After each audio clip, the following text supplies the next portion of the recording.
Hey guys, it's Maite and welcome back to my channel. So I have a foundation review for you guys today, and it is on the fairly new Almay Age Essentials Makeup Multi-Benefit and Anti-Aging. Now, I'm going to be completely honest, I don't remember the last time I bought an Almay product, unsure if I had even purchased Almay products in the past. I just always kind of skip them when I go down the makeup aisle at the drugstore, which is bad because you should be an equal opportunity makeup lover, right? Right? Am I right? Anyways, I'm going to be demoing this foundation of me putting it on, and I'm also going to be going over all the pros and cons of this foundation and whether you guys should pick it up or not. So if you are interested in that, you're in the right place. Just keep on watching. So I'm in the shade 160 medium warm, and I'm going to be putting the foundation on with a brush on this side and a sponge on this side. So I'll be doing the brush first so you can see the comparison between the foundation and bare face, and then the brush and the sponge is for blendability and coverage purposes. So this is about a little bit more than a pump of the foundation. I do like that the pump of the foundation is quite fine and you can get a very precise pump. Sometimes pumps can be all over the place and not very precise, but I do like that about this foundation. The foundation is not super liquidy and it's not super thick either. There is some give to it. As you can see, it's running down my hand.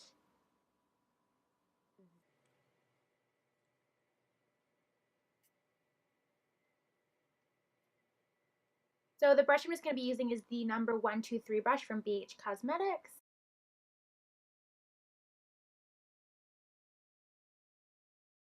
This is one pump of the foundation versus my bare face, and as you can see, it's kind of just a light coverage just with one layer here, and you can see my dark circles and everything quite prominently still, but the rest of my face actually looks quite even.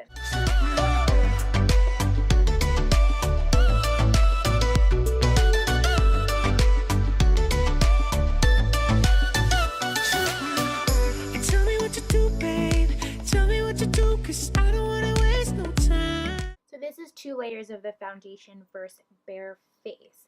I think it built up to medium coverage quite nicely. Again, dark circles, you can still see them, but if I don't get enough sleep, unless it's a full coverage foundation, I'm going to have to pull in a concealer or a color corrector anyway. So that doesn't really bother me. The rest of the face looks quite even, very skin-like, and I didn't really have to fuss too much with it. So I'm just going to go in and even out the rest of my face with a sponge.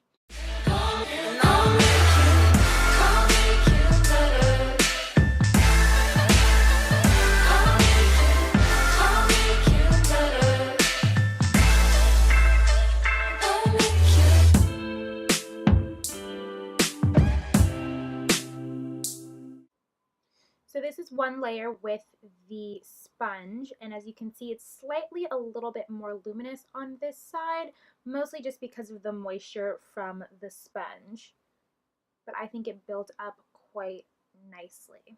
So onto the second layer. Down the middle.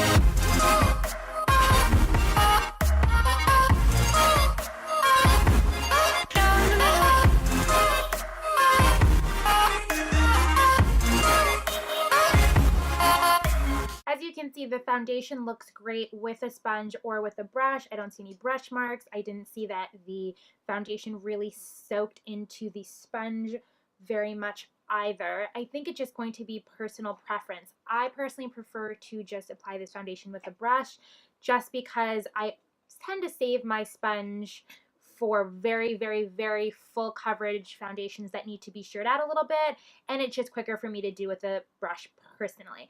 I also really like to apply this foundation with my hands. Any foundation that I can apply with my hands is a win in my book because you never know when you don't have these things on you if you're on the go, and I think it kind of gives a more natural skin-like effect with your hands as well. As an anti-aging foundation, this foundation claims to reduce the signs of aging within a month by reducing the appearance of fine lines and wrinkles, hydrating the skin, and firming the skin. I've only had this foundation for 2 weeks, so I cannot attest to any of those claims about a reduction in fine lines or any of those things. But what I can say is that I don't find this foundation to be super hydrating as it claims to be. I have normal skin, and while this wasn't uncomfortable by any means, it's super comfortable on the skin. I don't think it's giving in any added moisture than my already super intense moisturizers that I use. So that's just something to note if you have very, very dry skin. Like my skin's going to be quite dry in January, February, and I'm not sure if I would reach for this if I had super dry patches or anything like that. But in my normal skin state, which is the majority of the year, this wears pretty well, pretty nicely, and isn't uncomfortable. This foundation also claims to be super luminous, giving a very young and youthful effect to the skin. I don't find this foundation to be super luminous. As you saw in the demo and right now, this doesn't seem super dewy to me at all. It's a beautiful satin finish, don't get me wrong. I love a good satin finish foundation. It's one of my favorites. However, I don't think that this is as luminous as the L'Oreal True Match Lumi, the L'Oreal Cushion Compact, the Maybelline Dewy and Smooth, or for a higher end example, the IT Cosmetics CC Cream. Definitely nowhere near as luminous as those foundations. It also claims to be medium coverage, lightweight feel. Like I already said, definitely a lightweight feel, very comfortable on the skin. I didn't feel like I wanted to rip foundation off or that it was melting off my skin. You know that feeling where you know you're wearing makeup at the end of the day? Didn't get that with this at all. And as you saw in the demo, it definitely does build to medium coverage, and that's about it. It also has an SPF of 15, which means that it does give slight cast in photos. I realized the other night I accidentally had it on by accident throughout the whole day, but nothing terrible. I do think it's a nice added hint if this is just your everyday foundation, but I usually tend to bulk up on SPF under my foundations anyway. This foundation doesn't have a longevity claim, but I'm just going to throw it out there. This foundation lasted a really long time on my skin. As I mentioned, I do have normal skin, and this lasted for a good 10 to 11 hours with the rest of my face looking really flawless. The only thing that was showing a little bit of oil was just the center of my nose. My bronzer, my blush, and everything was flawless and as if I just put it on. It also melted into the skin in a really nice way, so it didn't look cakier throughout the end of the day or separate in weird places or do anything funky. So it just wore really well throughout the day. On to the shade selection in this foundation. I feel like this is where Almay really loses people and consumers because the shade selection on this is much to be desired. As I mentioned, I am in the shade medium warm, which this shade is the third darkest shade in the collection. I do think that this appears much darker in the bottle. I don't know if this is coming off on camera than it did on my skin. I actually wanted it to be a little darker 2 weeks ago because I had such a strong tan going on, but now it's fading and then I'm really tan on my shoulders but not as much in my face anymore. So this is a good transition shade. I'm probably, if I repurchase this again, will have to go up 2 shades in the winter. I don't think these shades go deep enough. And that's not to say that I think every company that's come out with 10 shades of foundation and under don't have a comprehensive shade range. I think just because you have 9 foundations doesn't mean that the shade range is super limited.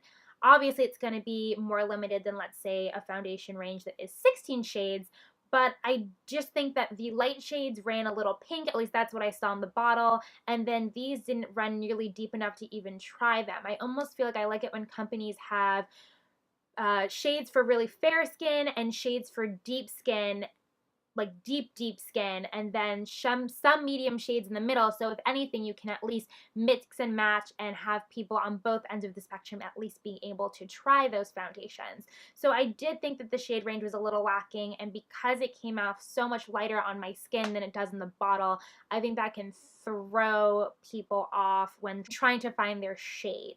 So another con of this foundation is the price. This retails for $14.99 at my local Rite Aid, meaning it's a little bit cheaper than Walgreens, Duane Reade, at least in my area. I paid $8.99 for this to try this foundation out because I was not paying $16 for a drugstore foundation because Rite Aid had a 40% off sale going on, and I think for $8.99 this was a good drugstore foundation. I welcome it with open arms into my drugstore foundation rotation, and on my skin, I don't have anything bad to say about it. Do I think it's worth $16 for its claims? No. And that's because I don't think that it's going to deliver a dewy finish if that's what you're looking for. I think if you have very, very dry skin, like I said, look elsewhere. And if you just want a dewy foundation at the drugstore, I already listed like 3 of my favorites.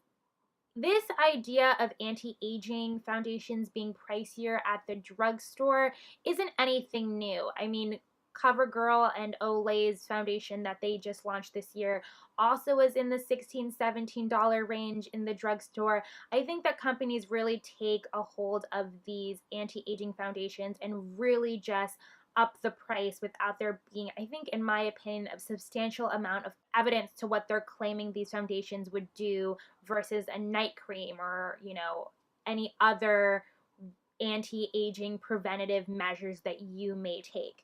So I do think that that's a little, in my opinion, it's a little ageist. I think there's a lot of assumptions being made there, being targeted towards a more mature demographic that may have more disposable income to buy these foundations that are a little bit more expensive at the drugstore. In my personal opinion, I would say if you're looking for something truly anti-aging, save your money, put it towards something a little bit more expensive. So I can't say it's worth the price for how it actually performs based on its claims, but I do think it is a beautiful product. So I know this review kind of leaves those in limbo, like should I get it, should I not get it? I just hope I presented the facts and my experience with this foundation for you to make a better, more informed decision at the store if you were wondering whether to purchase it or not. So I hope you guys found this review helpful. Like this video if you did. Subscribe if you haven't already. I would love to have you a part of my YouTube family. And let me know what you think in the comments down below. I love to hear from you guys. Thank you so much for hanging out with me, and I will see you in my next one. Bye, guys.